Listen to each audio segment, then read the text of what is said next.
ಸತ್ಯಂ ಶಿವಂ ಸುಂದರಂ. ಅಜಿತ್ ರವರ ಟಿವಿ ಡಿಬೇಟಿಗೆ ಬಂದಂತಹ ಮೌಲ್ವಿಯೊಬ್ಬರಿಗೆ ಯುವಕನೊಬ್ಬ ಈ ಪ್ರಶ್ನೆ ಕೇಳ್ತಾನೆ.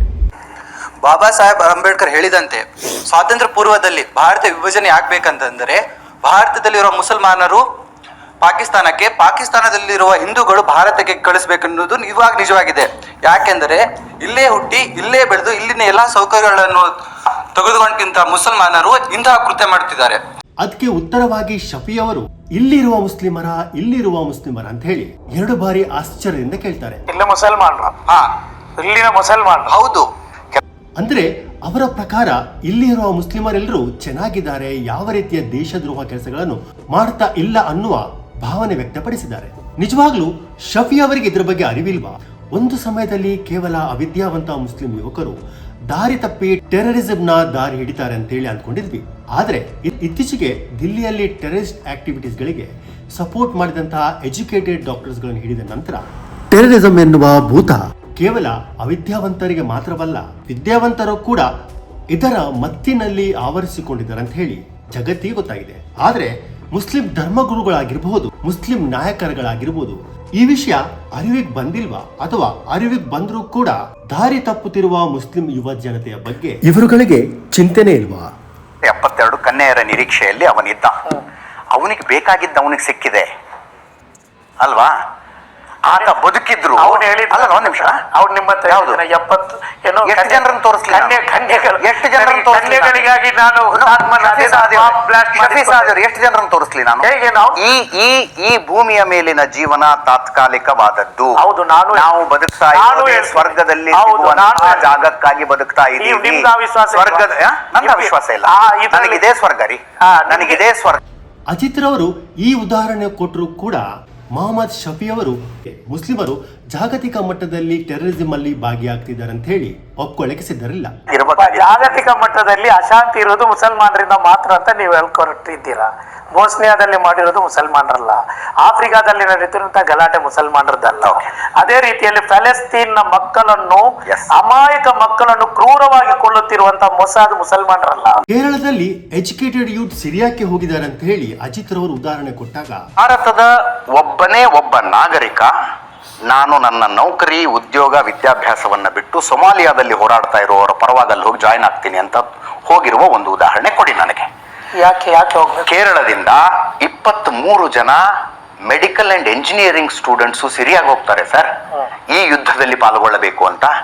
ಏನು, ವಾಟ್ ಇಸ್ ದ ಕನೆಕ್ಷನ್? ಅದಕ್ಕೆ ಶಫಿ ಅವರು ತಮ್ಮ ಮಾತನ್ನು ತಿರುಗಿಸಿ ಲವ್ ಜಿಹಾದ್ ಬಗ್ಗೆ ಮಾತಾಡ್ತಾರೆ. ಇದು ಕೇರಳದಲ್ಲಿ ಈ ಲವ್ ಜಿಹಾದ್ ಬಗ್ಗೆ ಒಂದು ದೊಡ್ಡ ಗಲಾಟೆ ನಡೆಯಿತು.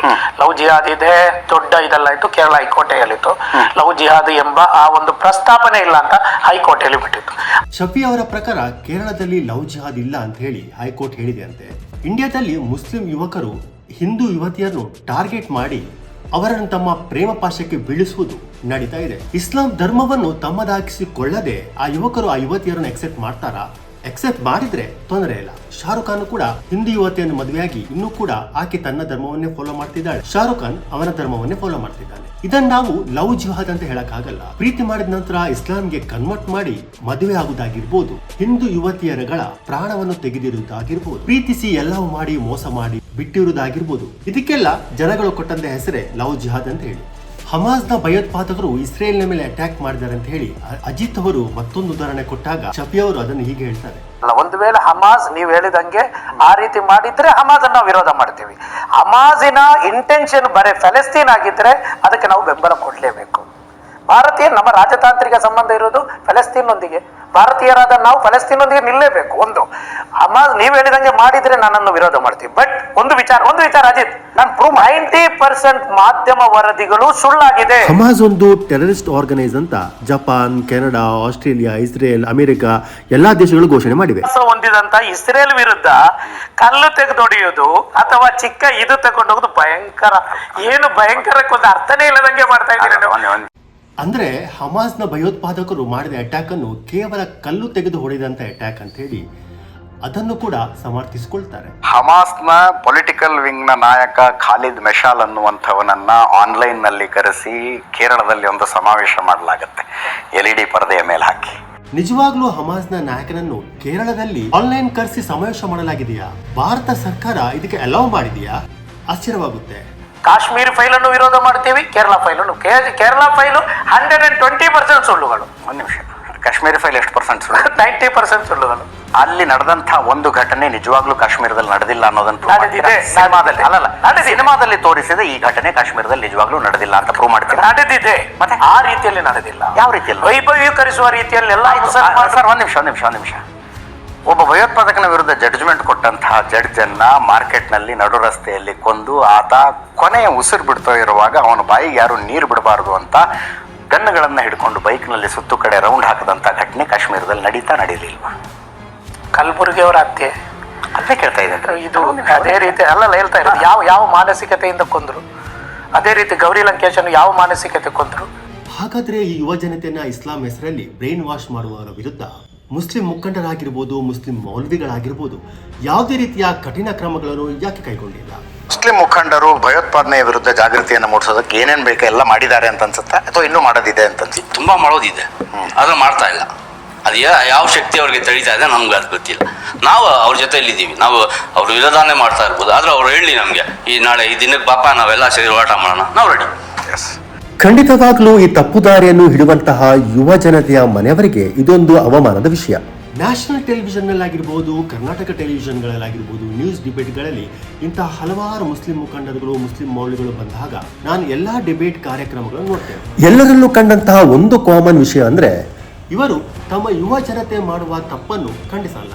ಹೌದು, ನಮ್ಮ ಯುವ ಜನತೆ ಬ್ರೈನ್ ವಾಶ್ ಆಗಿ ತಪ್ಪು ದಾರಿ ಹಿಡಿಯುತ್ತಿದ್ದಾರೆ. ಇನ್ನಷ್ಟು ಯುವ ಜನರು ಈ ತಪ್ಪು ದಾರಿಗಳನ್ನು ಹಿಡಿಯದಂತೆ ಮುಸ್ಲಿಂ ಯುವ ಜನತೆಯ ನಡುವೆ ಕೌನ್ಸಿಲಿಂಗ್ ಗಳನ್ನು ಏರ್ಪಾಡು ಮಾಡಬೇಕು, ಸಭೆಗಳನ್ನು ಏರ್ಪಡಿಸಬೇಕು. ಅವರು ಈ ರೀತಿಯ ತಪ್ಪು ದಾರಿಗಳನ್ನು ಹಿಡಿಯದಂತೆ, ದೇಶದ್ರೋಹ ಕೆಲಸಗಳನ್ನು ಮಾಡದಂತೆ ಅವರುಗಳನ್ನು ತಡಿಬೇಕನ್ನುವ ಗುರಿ ಯಾವ ಮುಸ್ಲಿಂ ಮುಖಂಡನಿಗೂ ಇಲ್ಲ. ಒಂದೊಂದ್ಸಾರಿ ಜಿನ್ನಾರ್ ಅವರು ಹೇಳಿದ ಮಾತು ಸರಿ ಅಂತ ಅನಿಸ್ತದೆ. ಹಿಂದೂ ಮುಸ್ಲಿಂರವರು ಜೊತೆಯಾಗಿ ಬದುಕಲು ಸಾಧ್ಯವಿಲ್ಲ ಅಂತ ಹೇಳಿ ಬೇರೆ ದೇಶವನ್ನು ಪಡ್ಕೊಂಡ್ರು. ಮುಂಬರುವ ಅನಾಹುತವನ್ನು ಅರಿತಂತ ಅಂಬೇಡ್ಕರ್ ಅವರು ಕೂಡ ಪಾಕಿಸ್ತಾನದಲ್ಲಿದ್ದಂತಹ ಎಲ್ಲಾ ಹಿಂದೂಗಳನ್ನು ಭಾರತಕ್ಕೆ ಕಳಿಸೋಣ, ಭಾರತದಲ್ಲಿರುವಂತಹ ಎಲ್ಲಾ ಮುಸ್ಲಿಮರನ್ನು ಪಾಕಿಸ್ತಾನಕ್ಕೆ ಕಳಿಸೋಣ ಅಂತ ಹೇಳಿ ಗಾಂಧೀಜಿಗೆ ಒಪ್ಪಿಸಲು ಪ್ರಯತ್ನ ಪಡ್ತಾರೆ. ಆದ್ರೆ ಗಾಂಧೀಜಿಯವರು ಇದಕ್ಕೆ ಒಪ್ಪುವುದಿಲ್ಲ. ಖಂಡಿತವಾಗ್ಲೂ ಗಾಂಧೀಜಿಯವರ ಈ ನಿರ್ಧಾರ ತಪ್ಪು ಅಂತ ಅನಿಸ್ತದೆ. ಮತ್ತೊಂದಿಲ್ಲಿ ಗಮನಿಸಬೇಕಾದಂತ ವಿಷಯ ಏನಂದ್ರೆ, ಕೇವಲ ಭಾರತ, ಬಾಂಗ್ಲಾ, ಅಫ್ಘಾನಿಸ್ತಾನ, ಪಾಕಿಸ್ತಾನದಂತಹ ಹಡ ದೇಶದಲ್ಲಿರುವಂತಹ ಮುಸ್ಲಿಮರು ಮಾತ್ರ ಟೆರರಿಸಂ ಮಾಡುವಂತಹ ತಪ್ಪು ನಿರ್ಧಾರವನ್ನು ಕೈಗೊಳ್ತಾರೆ. ಗಲ್ಫ್ ಕಂಟ್ರಿಗಳಿಗೆ ಹೋದ್ರೆ ಅವರು ಕೂಡ ಮುಸ್ಲಿಮರೇ, ಅವರು ಕೂಡ ಇಸ್ಲಾಂ ಧರ್ಮವನ್ನೇ ಫಾಲೋ ಮಾಡ್ತಾರೆ. ಅವರ ಹೆಂಗಸರು ಕೂಡ ಬುರ್ಕವನ್ನು ಹಾಕ್ತಾರೆ, ಅವರ ಹೆಂಗಸರು ಕೂಡ ಹಿಜಾಬನ್ನು ಧರಿಸ್ತಾರೆ. ಅಲ್ಲಿರುವ ಎಲ್ಲಾ ಮುಸ್ಲಿಮರು ಇವಾಗ ಎಜುಕೇಶನ್ಗೆ ಇಂಪಾರ್ಟೆಂಟ್ ಕೊಡ್ತಾರೆ, ಒಳ್ಳೆ ಲೈಫ್ ಸ್ಟೈಲ್ ಅನ್ನು ಲೀಡ್ ಮಾಡ್ತಾರೆ, ತಮ್ಮ ಕಂಟ್ರಿಯ ಪ್ರೋಗ್ರೆಸ್ಗೆ ಯೋಗದಾನವನ್ನು ಕೊಡ್ತಾರೆ. ಎಲ್ಲಿಯವರೆಗೆ ಭಾರತ ದೇಶದಲ್ಲಿರುವಂತಹ ಮುಸ್ಲಿಂ ಮುಖಂಡರಾಗಿರ್ಬೋದು, ಮುಸ್ಲಿಂ ಮೌಲ್ವಿಗಳಾಗಿರ್ಬೋದು, ತಿಳುವಳಿಕೆ ಇದ್ದಂತಹ ಮುಸ್ಲಿಂ ಜನತೆ ಧರ್ಮದ ಹೆಸರಲ್ಲಿ ನಡೆದಿರುವ ಅನಾಚಾರವನ್ನು ಖಂಡಿಸಲು ಅಲ್ಲಿಯವರೆಗೆ ಮುಸ್ಲಿಂ ಯುವ ಜನತೆ ದಾರಿ ತಪ್ಪುತ್ತಾ ನಿಲ್ತಾರೆ. ಇದರಿಂದ ಜಾಗತಿಕ ಮಟ್ಟದಲ್ಲಿ ಇಸ್ಲಾಮಿಗೆ, ಮುಸ್ಲಿಮರಿಗೆ ಅವಮಾನ ಕಟ್ಟಿಟ್ಟ ಬುತ್ತಿ. ತಮ್ಮ ಅನಿಸಿಕೆಗಳನ್ನು ಕಮೆಂಟ್ ಮುಖಾಂತರ ತಿಳಿಸಿ. ಜೈ ಹಿಂದ್, ಜೈ ಕರ್ನಾಟಕ.